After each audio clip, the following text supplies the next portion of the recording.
Thanks to our friends at The Motley Fool for sponsoring this video. Visit fool.com/Rive to receive the top 10 stocks to buy right now.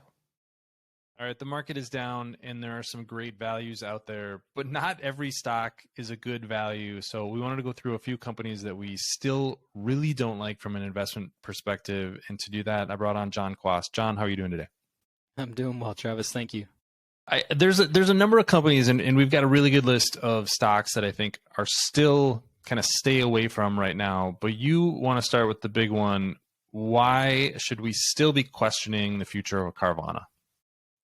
Absolutely. And, it's funny, not quite a year ago, I had never researched Carvana stock. And something that happened when I was at the DMV actually made me think, that's interesting. And so a guy behind me in line was saying how he just had this great experience with Carvana, how they came in and they offered him over Kelley Blue Book for his used car, and they bought it from him, and he was very, very happy.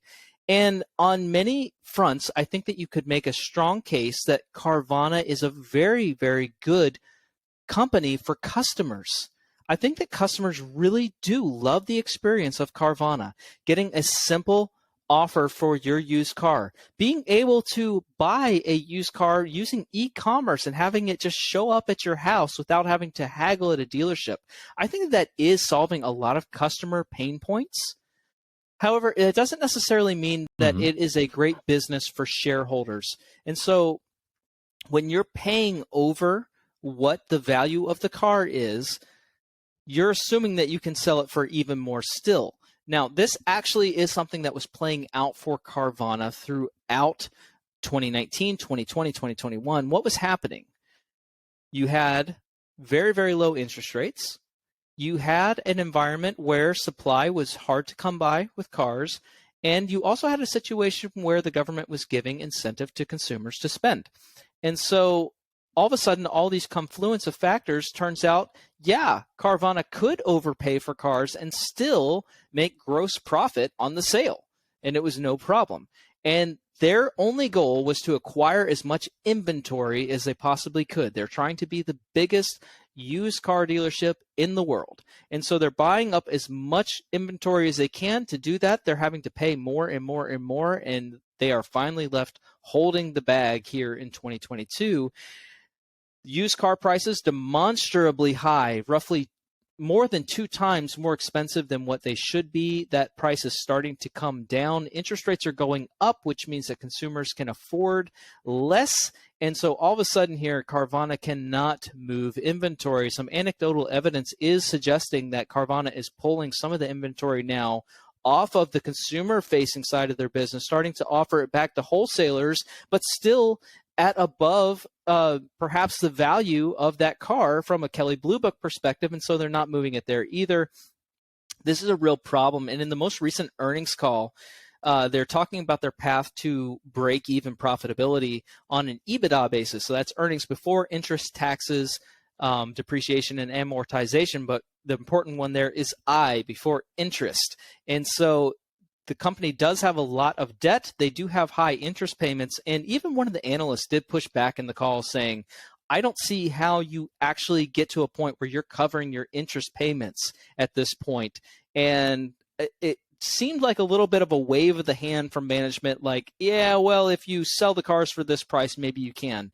The prices are coming down. It is going to be very hard for this company to cover their debt interest payments.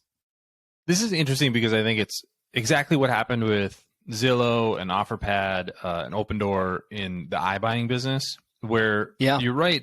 The thesis was good that, there is a convenience that customers will effectively pay for or pay for in the sense of a lower price if you're selling a vehicle. Same thing with a home, right? Those two processes are just painful and complicated. And would you take, 5% less or 10% less to sell your home and be able to pick the closing date, not have to deal with contingencies and all that stuff? Same thing with selling a car. Yeah, I think the answer is yes. The problem that these companies have run into is that you take a ton of risk on your balance sheet.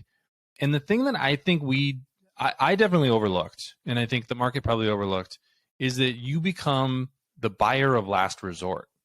Like the people who are selling to you are the exact opposite of the people who you want to be buying from. They're the people that are going, okay, I have scoured the market. I can get $10,000 for my used car, but now Carvana will pay me 12. Sign me up. And the same thing was happening in the housing market.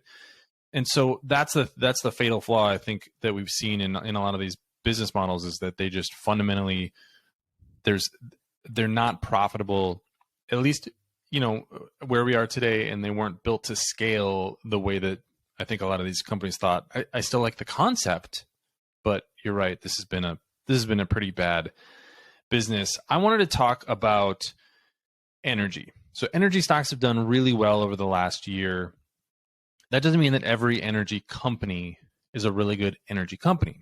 And two that I want to highlight that I think investors should be really skeptical about right now are ChargePoint and Plug Power.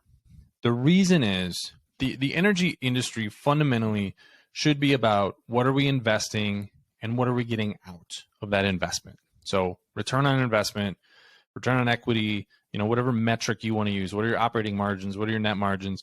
The basic investing stuff is what we should be looking at with most energy companies.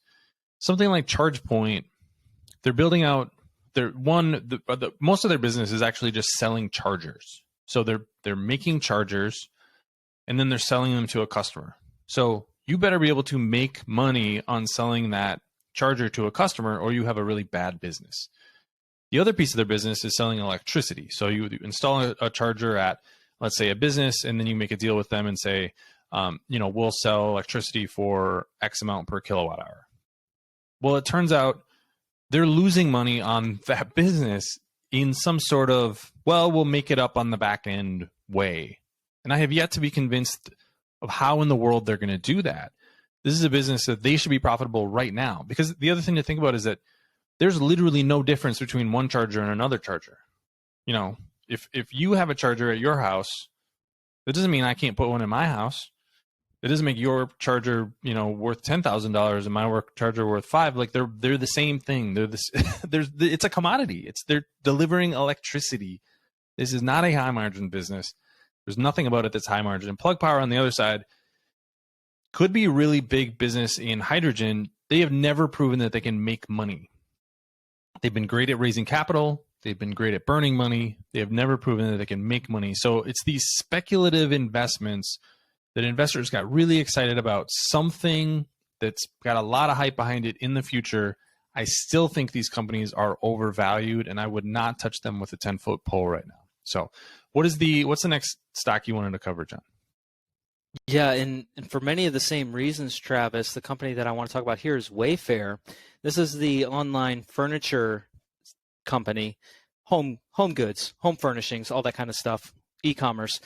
This is a company that, like the two that you just talked about, demonstrably for years never was a profitable business. And then their sales exploded higher in 2020, and briefly they did cross the chasm of profitability, and they did show some profits. And so they started high-fiving and saying, yeah, we finally did it. We told you we would do it. It's here to stay. All of a sudden, as sales have gone back down, not to pre-pandemic levels, but more of a normalization of trends, you've started to see that profitability just evaporated, and the operating cash flow of this business is actually really, really bad at the moment, just burning through hundreds of millions. Okay, so now what? Now they say that they're back on a path to profitability.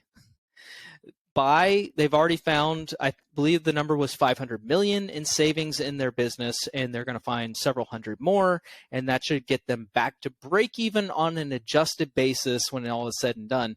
Here's my problem with the most recent plan is that they're saying that one of the examples that they gave for where they're finding these savings, it was in shipping. So they're reducing the cost of fulfilling an order. And management essentially said that they were just so busy growing, were so focused on growing revenue, that, we were kind of overlooking all of these little efficiencies that were to be had, and it's low-hanging fruit right now, and it's so easy just to pick them up and run with them. To me, that is an admission of mismanagement. So here's what I mean here. To me, it is acceptable for a software company to say, we have been so focused on growth that we haven't been worried about the underlying economics of everything and optimizing it all. Why? Because it's a recurring revenue stream. And so it's going to be there next year. The thing is to get the stream flowing, and then we'll optimize it as we go. Wayfair, by contrast, this is a one-time sale transaction. I buy a couch off of Wayfair. I do not buy a couch next year at this time, right? This is a one-time sale by and large. Now, I might be a returning customer, but each sale is a hard-earned sale on Wayfair's part. And in my opinion, because tomorrow is never guaranteed with this kind of a business, you should be optimizing from the very beginning. That should be priority. To admit that there are potentially hundreds of millions of dollars just laying around the business that we didn't bother with because we were too busy on revenue growth, to me, that is not a great look from the management team.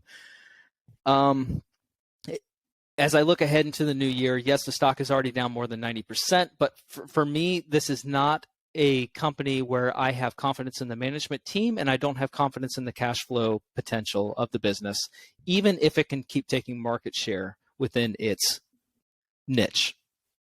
Yeah, that one I've always struggled with, how that's going to be a sustainably profitable business long term. I think so many of these online retail companies, there's no lock-in, right? You're right that everything is a one-time sale. Even Amazon, right? Yeah. It's a one-time sale, and if you find a better deal next time somewhere else, great, you can go somewhere else. So I think that is gonna be tough. I want to close this out on a stock that I think people who are aware of it might think differently than the reality. And the theme here is, I think, unprofitable SaaS or software as a service companies are going to have a really hard time in 2023 for a number of reasons. Some of the tailwinds that have been behind them, companies looking for ways to add software to improve productivity, have been, they've been adding companies, and then as those companies have been growing, they've been adding seats. That's why the revenue retention is usually over 100%. I think we're going to go the opposite way with both of those things in 2023 in a services company like Atlassian, who is providing enterprise software, is going to have a really hard time. But as I was looking this one up, the numbers are just shocking. So this is a company that was profitable in 2016. Since then, they reported over $1 billion loss in 2020, and then bounced around that number over the last 12 months. They have lost $227.8 million on a net income basis. Here's the other thing, is that when I think about their software specifically, what they do, the experience, there is no set of software that drives me more crazy than Atlassian's software. Like, I just think it's really hard to use. And if I were running a company and going like, where can I cut something that isn't adding as much value as it's costing us, this is like the first thing that I would cut. It seems like one of those things that it's great to sell it into a CEO or a chief technical officer, but users, it's such a difficult user experience to me. And we've used it in a variety of places. So this is just a business where it's at the point of maturity where it should be generating a ton of cash, and it's not. It's doing the opposite. And I think as the revenue figure stops going from, oh my gosh, we're going to grow this forever, to, maybe we're going to decline in revenue in 2023, that's going to be a really tough position. So that's why Atlassian is my stock that I am just absolutely staying away from. You can take my comments about the user experience with a grain of salt if you think differently, but that's the one that I've got there. So we went through 5 stocks here. Let's go through them. We got ChargePoint, Plug Power, and I have Atlassian. What are you staying away from this year, John? Wayfair and Carvana. All right, let us know what you think about those stocks, whether maybe you're bullish on those or you like the bear case that we made here. Please subscribe to Rive Investing. I really appreciate it, and we'll see you here again next time.